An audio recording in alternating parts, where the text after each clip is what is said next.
What would you say to the young voter who has been discouraged by all the mess surrounding politics? Many of us who began voting in 2006 and after have truly felt like we don't matter. Yes, we hear it all the time. It's your right, your patriotic act, blah, blah, blah. But look where it's gotten us. I certainly understand the discouragement that voters feel, especially young voters. What I try to do is that I don't live my life as a politician. I don't live my life as someone running for office. I live my life as an average citizen. And I try to feel, I don't try, I feel what they feel.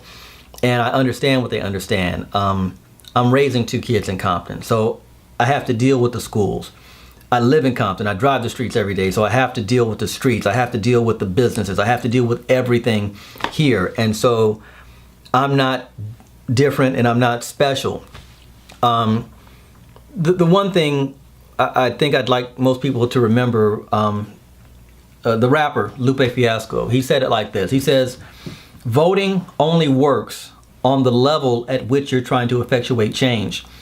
And I think what he meant by that is that there are a lot of things that are important to vote for. When you vote for your governor of your state, you have to realize that the governor is appointing judges that go on the superior courts. The superior courts determine law and a lot of policies that we get. When you vote for president, that president, probably one of the most important impacts that he has is that he appoints justices to the Supreme Court. And just basic politics tells us that a president is only going to be in office for 4 to 8 years. Supreme Court appointees are there for a lifetime. And so we're talking about someone who will have an impact for 4 to 8 years versus someone who would have an impact over your entire lifetime. So that's important. That's worth voting for.